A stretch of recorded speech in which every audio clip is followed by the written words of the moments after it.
The first school I went to was Pedlar Mills Elementary School, and it was the last year it operated. And what year was that?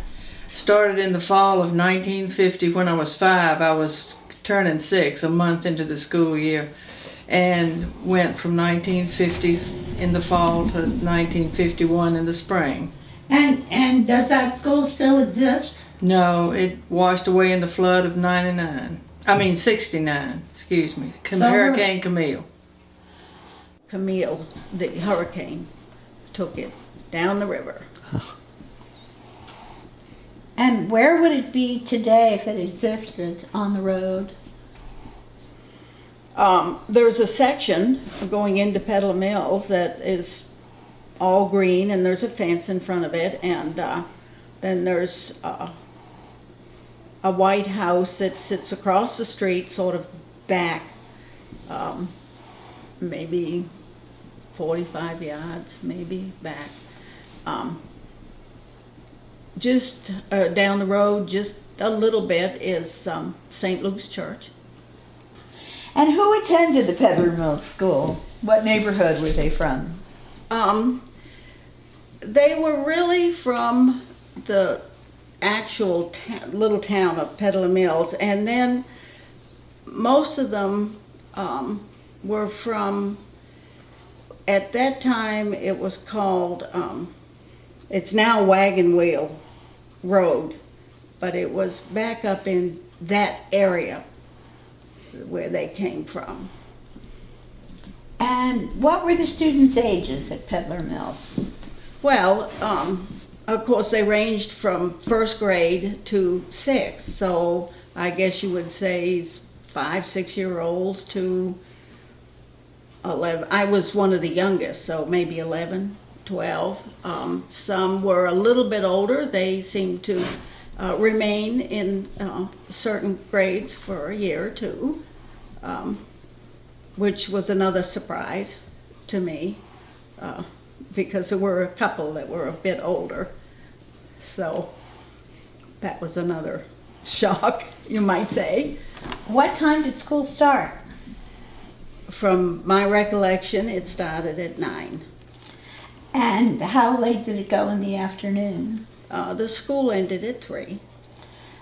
Who were your teachers at the school? My teacher was Ms. Johnson, and the first grade teacher at that time was Ms. Watts. And what do you remember about the teachers? What I remember about Ms. Johnson was she was very kind, probably in her late 40s, guessing there, but stern. She had kept good discipline, but we didn't really act up at that time. Did you think that children in Amherst County were better behaved in school than they had been in Massachusetts? No, I think children during that period of time in my life, children didn't really act up particularly. You just came in and you sat down and did what you were told, really. Once in a while you'd have one that would say something funny or something, but that's normal. I took a bus. And who drove the bus? I don't remember. Probably Arthur Dodd, because he drove the bus a lot during those times, so it was probably Arthur Dodd. How far was it from your home to the school?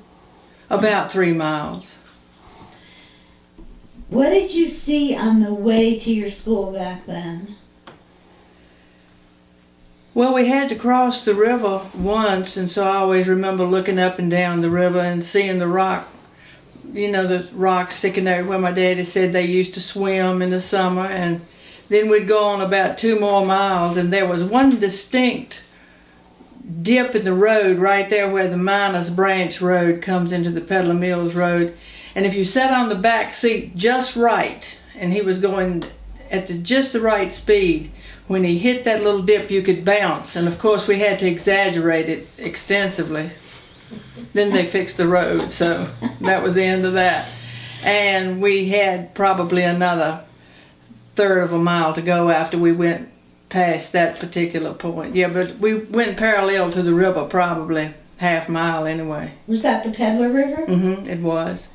No, I walked to the Pedlar Mills school. And do you know how far it was from your grandparents' house? Probably close to a mile. Do you remember what you saw on the way to school? Oh, well, you saw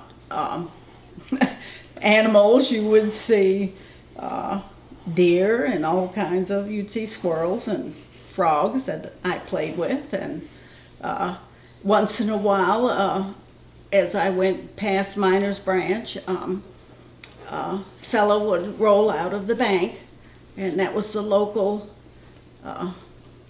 Mr. Ford, and he liked to imbibe, and so periodically he would come out of the bank and say, "How do you do, Miss Isabel?" And I would say hi and keep on going to school. Well, they had a front door. It was a long building and it had 2 rooms, and each room had 2 or 3 grades in it. Our room had 3 grades in it.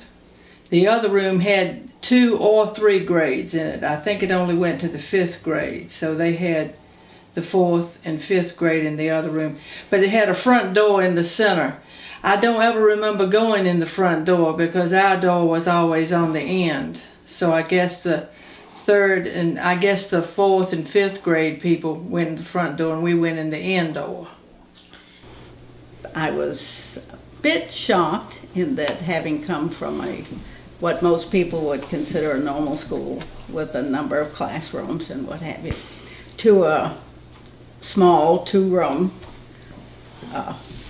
building, and you go through, or I went through the door where the 4th, 5th, and 6th grades happened to be, and there were students already there sitting at their desk, but there are 2 students to a desk, and this was a real surprise to me.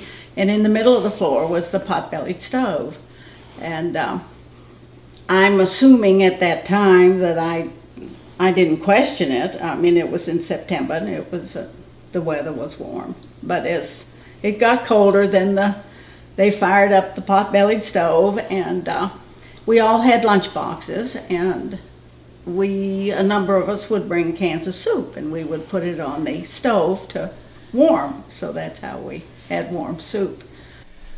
Well, the first graders, of course, were 5 or 6. You had to be 6 years old before October the 1st then, so I'm assuming everybody was 6 years old. And in my grade, there were like about 4 people. Ah. There were 2 girls and maybe, 3 girls and maybe a boy, and I think he had possibly failed, from the year before, because one of the girls was perfectly smart. She was a pretty little girl and all, but she didn't get to come to school very often. I don't know why. She just didn't. So there were 4 or 5 children in the 1st grade. And there were in the 2nd grade, there were about 12 or 13. And then in the 3rd grade, I remember maybe 3 or 4. I would say maybe in the 1st, 2nd, 3rd, maybe 15, 20 in the 4th, 5th, 6th. So there were more kids in the upper There were grades. a lot more. Do you know why that was? No, I don't know. I don't think I even thought about it. From the time I was really small and would come down and spend the summers with my granddad, with my sisters and brother and what have you, Pedlar Mills was quite active. Then when I came in the 6th grade, it was beginning to slow down, and the groups that were left we were almost the end of the road as far as children because they were all leaving. The families were moving out, and it was just changing. And the little Pedlar Mills was shutting down. And who attended the Pedlar Mills School? What neighborhood were they from? They were really from the actual little town of Pedlar Mills, and then most of them were from, at that time it was called, it's now Wagon Wheel Road, but it was back up in that area where they came from. And what were the students' ages at Pedlar Mills? Well, of course they ranged from first grade to sixth, so I guess you would say 5, 6-year-olds to 11. I was one of the youngest, so maybe 11, 12. Some were a little bit older. They seemed to remain in certain grades for a year or two, which was another surprise to me, because there were a couple that were a bit older.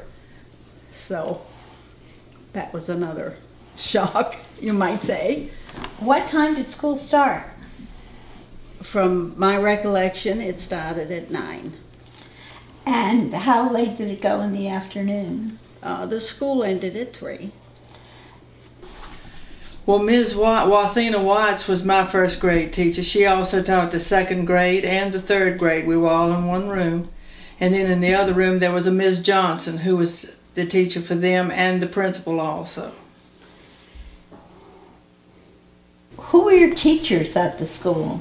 My teacher was Ms. Johnson, and the 1st grade teacher at that time was Ms. Watts. And what do you remember about the teachers?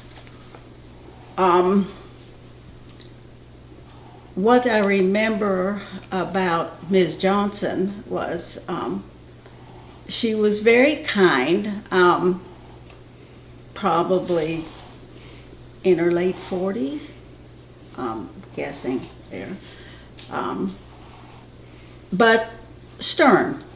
She had kept good discipline, but we didn't really act up at that time. Did you think that children in Amherst County were better behaved in school than they had been in Massachusetts? No, I think children during that period of time in my life, children didn't really act up particularly. You just came in and you sat down and did what you were told, really.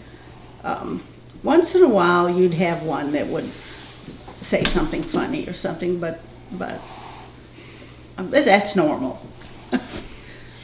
Mrs. Watts was incredible. You're talking about a proverbial multitasker. She was. She had 3 grades she had to handle. She had to handle everybody going to the restroom, which was an outdoor toilet. She had to handle, snacks and water. When you had no running water, you had to, make do. Well, she would do most of the work at the blackboard and all, and then when she was teaching the other classes, we would sometimes get to go to the board and draw and write on it, and we thought that was wonderful. Our teacher would read to us every day, and I can still see that gray storybook she would get out. It was about this thick, and she could make Jack and the Beanstalk and all of those tales come right to life. She didn't have to do funny voices.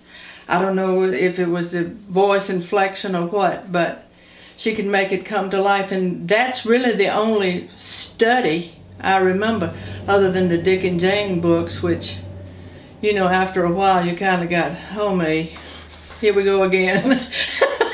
She had flashcards that she had made herself, yeah, and I remember a little bit of math, not a whole lot. I mostly remember Dick and Jane and drawing and painting.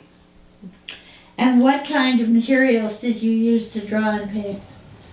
We had crayons and pencil, and we had that newsprint paper, that green paper that elementary schools probably still use with the lines on it. And what subjects did you study at the school? I guess my classes probably consisted of reading, writing, arithmetic, history, geography. Just touched on a little bit of those. Did you find when you came down here that you were generally academically ahead of what was happening, or was No. it? I was not ahead of any of the students. I felt like I fit right in, and I was, academically speaking, I was right on the same level. Did you bring your lunch from home? We did. We didn't have the luxury of a school cafeteria until I was probably in the 3rd grade. And you were at a different school then? Yeah, a different school, right. Did you have running water at the school? No. They would go, there was always water there. I don't remember any of the boys going and getting it, I don't guess, unless they needed some, but it was already there. I think they got it from the little store across the road. So there was a little store that had a pump or something right nearby? And when I say little store, I mean a little store. The room. You mentioned the soup for lunch. Did you also bring anything else from home to eat? Oh, yeah, we'd have the soup and maybe a sandwich, and I had a little thermos, and across the street from the school was a little store, and Mr. Ware ran the store. And one day a week, my grandfather would give me some money, and I would get a Pepsi, which is in a bottle, glass bottle, and a little bag of peanuts, which I would put in the Pepsi, which was wonderful. Most of the others would get a moon pie, I believe, and an RC. One time I got a new hat. It was a little white hat with a little tie and had a little ball. I think it was a little bear or something on the top of it. And I lost it. And I became convinced that I had dropped it down in the toilet. Convinced. And so I remember poor Miss Watts trying to get somebody to stay with the other kids while she and I went to look for it. And of course, on the way out, we saw it laying over there on the floor and all, and so that saved us from that. But another thing I remember is in the spring or fall, if it came up a storm, see, there was no electricity. What light and heat did you have in the school? Well, I remember a potbelly stove. I don't know who started the fire because it was always warm. And if there was electricity, I don't remember it, but I don't think there was any electricity. And when it would come up a thunderstorm and get dark, you just put your head down and rested till the storm was over. That's one thing I remember. Do you remember if you read aloud in school? I think we did, but that's almost kind of a blank as to exactly what, I did have to read aloud a letter that a little boy gave me one day. So that was an awful shock for my age, but it was a cute letter, but teacher, Miss Johnson, made me read it. So that's it, my memory of reading out loud was this little letter. Did you do it? Oh yes, we had to get up to the blackboard, and then we had chores to do, and we could go out by the woodshed and bang all the erasers on the woodshed side of the wall. Yes. Mm-hmm.